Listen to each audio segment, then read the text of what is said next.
Hello friends, पिछली class में हमने पढ़ा था विद्युत रासायनिक सेलों के बारे में परिभाषाएं पढ़ी। विद्युत वाहक बल, टर्मिनल वोल्टता, आंतरिक प्रतिरोध। फिर पढ़ा हमने ईवीआर में संबंध। तो वहाँ पर ये बताया गया कि जब सेल द्वारा विद्युत धारा प्रवाहित की जाती है तो हमारा V = E - IR होता है। इसके बाद आपको बताया गया कि हम पढ़ेंगे सेलों का संयोजन, जिसके दो क्रम बताए थे, श्रेणी क्रम संयोजन और समांतर क्रम संयोजन। तो हम श्रेणी क्रम संयोजन के बारे में देखें कि श्रेणी क्रम संयोजन ये सेल है प्लस माइनस, ठीक है। तो श्रेणी क्रम संयोजन कहते किसे हैं, यहाँ पर ये समझ लेते हैं कि पहले सेल की ऋण प्लेट दूसरे सेल के धन प्लेट से और दूसरे सेल की ऋण प्लेट तीसरे सेल की धन प्लेट से जुड़ी हो तो इसे श्रेणी क्रम संयोजन कहते हैं। लिख सकते हैं अपन इस बात को, ठीक है। तो अब ये सेल द्वारा धारा प्रवाहित हो रही है I, दोनों श्रेणी क्रम में है। श्रेणी क्रम में होने के कारण इनका आंतरिक प्रतिरोध R1 और R2 है। विद्युत वाहक बल आपका E1 और E2 है। V1 V2 इसकी टर्मिनल वोल्टता है R। तो लिखते हैं, माना दो सेल जिनके विद्युत वाहक बल E1 व E2 तथा आंतरिक प्रतिरोध R1 व R2 हैं, श्रेणी क्रम में जोड़े गए हैं। श्रेणी क्रम संयोजन में इनकी टर्मिनल वोल्टता भिन्न भिन्न व प्रवाहित धारा समान होती है। पहले सेल की टर्मिनल वोल्टता इतनी होगी, V1 = E1 - IR1। दूसरे सेल की ये होगी। कुल टर्मिनल वोल्टता निकालनी है। कुल टर्मिनल वोल्टता निकालने के लिए दोनों को जोड़ दिया। V = V1 + V2। दूसरे सेल से ये V1 और V2 के मान रखे तो E1 और E2 को यहाँ जोड़ दिया माइनस। देखिए इन दोनों में से माइनस का I कॉमन हो गया, R1 + R2। V = E equal है, यहाँ तुल्य कह सकते हैं इसको, हिंदी में तुल्य से समझ सकते हैं। से तुलना करने पर E = E इसके बराबर हो गया E1 + E2 के, और R = हो गया R1 + R2 के। यदि n सेल दो हैं तो दोनों जुड़ रहे हैं, n होंगे तो n जुड़ेंगे। E1 + E2 + E3 ... En सभी आपस में बराबर होंगे तो ये n E1 हो जाएगा। इसी प्रकार से तुल्य आंतरिक प्रतिरोध हो जाएगा, ठीक है। इसके बाद में यहाँ प्रॉब्लम ये आती है कि इसका क्वेश्चन किस प्रकार का बनता है बोर्ड में। तो क्वेश्चन इसका बनता है, दो सेलों के श्रेणी क्रम संयोजन में तुल्य आंतरिक प्रतिरोध व तुल्य विद्युत वाहक बल ज्ञात कीजिए। तो तुल्य आंतरिक प्रतिरोध ये है, दो सेल है तो ये, और n सेल है तो ये रहेगा आपका, ठीक है। E1 n सेल के लिए n E1। अब आता है समांतर क्रम संयोजन।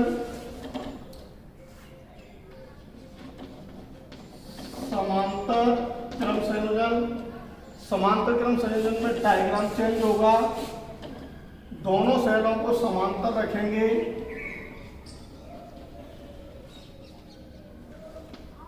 तो आपको ये बताया गया है कि समांतर क्रम में हमेशा ही टर्मिनल वोल्टता या विभवांतर समान होता है, लेकिन धारा अलग अलग होती है। ये पहले सेल का विद्युत वाहक बल आंतरिक, पहले सेल की धारा I1 इस प्रकार से, दूसरे सेल की धारा I2, विद्युत वाहक बल E2, आंतरिक प्रतिरोध I2, ये तो कुल धारा हो गई I1 + I2।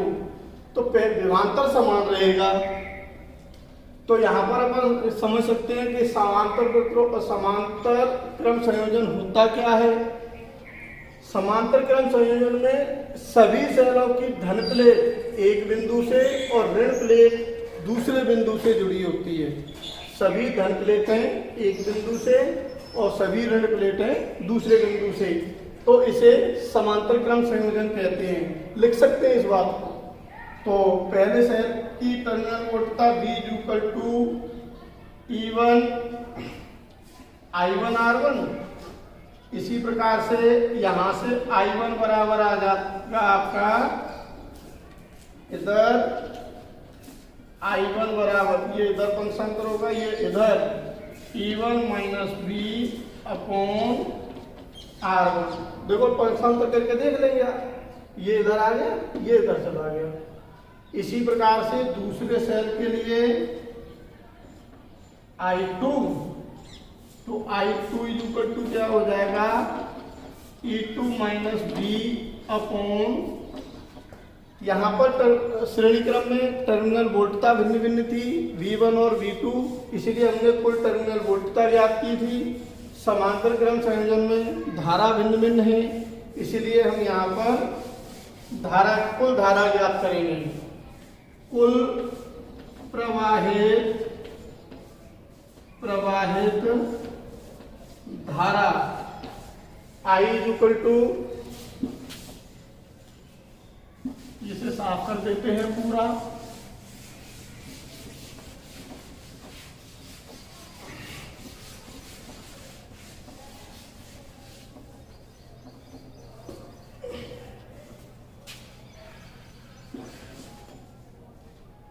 I बराबर I1 + I2। I1 और I2 के मान रखेंगे, तो I1 का मान है E1 V/R1 + E2 V/R2। LCM लेके जोड़ देंगे, तो एलसीएम क्या आएगा, R1 R2, इधर cross multiply E1 R2 - V R2, इधर E2 R1 - V R1 cross multiply I R1 R2 = E1 R2 + E2 R1 minus, इन दोनों में से देखो माइनस कॉमन लेकर के V common, R1 + R2। V को इधर ले आओ, I को इधर ट्रांसफर कर दो, तो V R1 + I2 E1 R2 + E2 R1 minus में हो गया I R1 R2। V = E1 R2 + E2 R1 minus, ये तो एक फंक्शन है, एक फलन है। दूसरा है I R1 R2 पूरे के बटे में R1 + R2। ये जो R1 + R2 है, इसे दोनों के नीचे अलग अलग लिखा जा सकता है। तो V = E1 R2 E2 R1, इसके बटे में अलग R1 + R2 minus I R1 R2 बटे R1 + R2। इसकी आप तुलना कर देंगे, जो मेन समीकरण होता है, मुख्य समीकरण से तुलना जब इसकी करोगे तो आपका क्या रहेगा, V = E - I R से तुलना करने पर, तो E तुल्य विद्युत वाहक बल आ गया, तुल्य विद्युत वाहक बल कितना हुआ,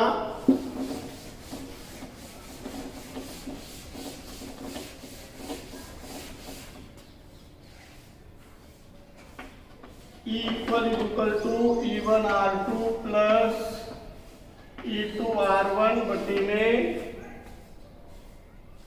ये है, देखो V और I के साथ माइनस से पहले जितना है वो सभी विद्युत वाहक बल है, तुल्य विद्युत वाहक बल।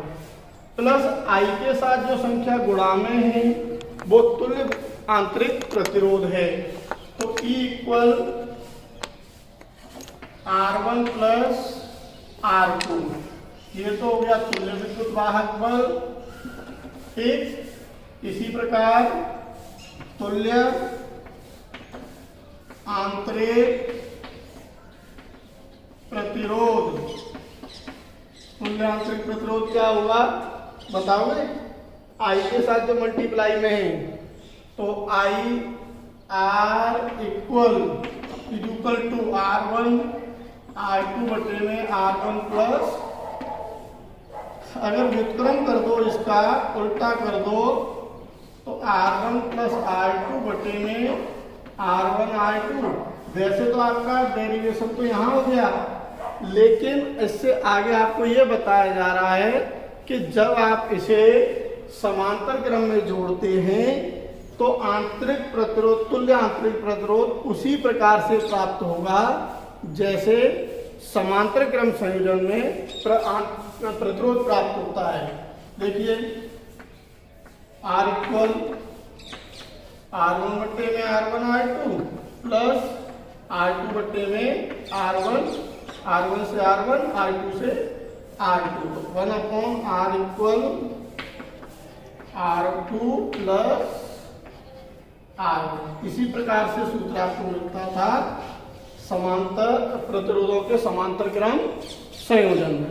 ठीक है, इससे आगे टॉपिक का नाम आता है विद्युत ऊर्जा।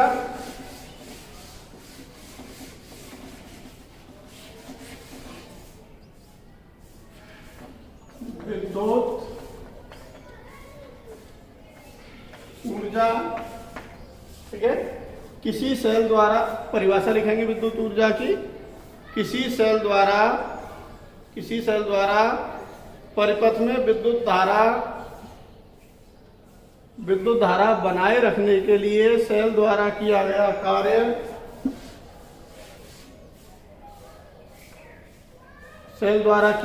कार्य विद्युत ऊर्जा कहलाता है। इसका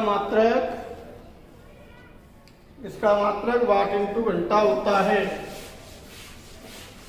वाट इंटू घंटा होता है। तो लिखते हैं माना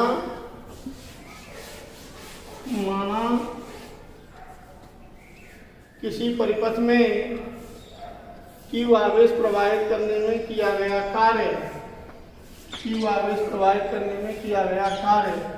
W बराबर Q इंटू V, और Q बराबर होता है आपका IT, इसलिए W बराबर VIT। यही कार्य विद्युत ऊर्जा के रूप में संचित रहता है। विद्युत ऊर्जा के रूप में संचित रहता है। तो इसे E लिख सकते हो, U लिख सकते हो, जैसे जो प्रतीक दिया जाए। तो VIT, V इक्वल टू होता है IR, इसलिए E बराबर I R इंटू IT। तो एक सूत्र मिल गया आपको I स्क्वायर RT, या आप I का मान रख सकते हो, I बराबर होता है V बटे R, तो I का मान रखोगे तो E बराबर V इंटू V बटे R इंटू T। तो क्या हो जाएगा? E बराबर V स्क्वायर बटे R इंटू T। ठीक है, ये विद्युत ऊर्जा के तीन सूत्र अलग अलग हैं। ये तो VIT के पदों में, IR के पदों में, और V और R के पदों में, जैसा हमें सूत्र दिया होगा। तो यहां से विद्युत ऊर्जा हो गया। इसके बाद टॉपिक का नाम आ जाता है आपका विद्युत शक्ति। विद्युत शक्ति, विद्युत शक्ति है आपका एकांक समय में खर्च की गई विद्युत ऊर्जा को विद्युत शक्ति कहते हैं। खर्च की एकांक समय में, तो P बराबर W/T। परिभाषा लिख सकते हैं, दोबारा सुन लीजिए। एकांक समय में खर्च की गई विद्युत ऊर्जा को विद्युत शक्ति कहते हैं। अब P बराबर W/T। W के अपने पास 3 सूत्र हैं, तीनों रखेंगे, जैसे VIT/T या I²RT/T या V²RT/T से T कटा, तो P बराबर VI I²R या V²/R। इसका SI मात्रक होता है वाट।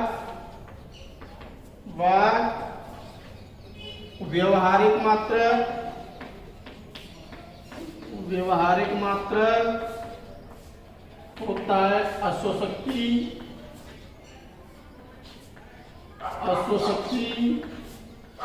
और सबसे बड़ा मात्रक होता है सबसे बड़ा मात्रक किलोवाट।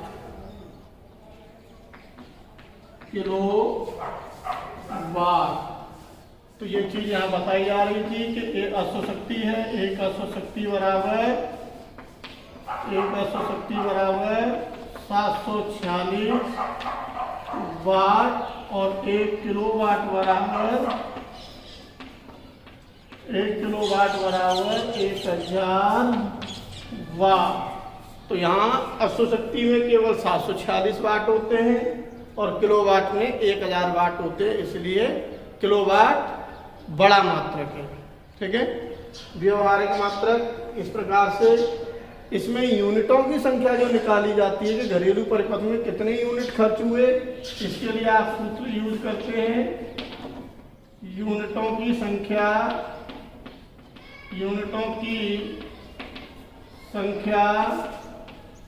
वाट इंटू घंटा इंटू दिन बटे 1000 या यूनिटों की संख्या बराबर PHD बटे 1000। P का मतलब पावर, H का मतलब हावर और D का मतलब PHD बटे 1000।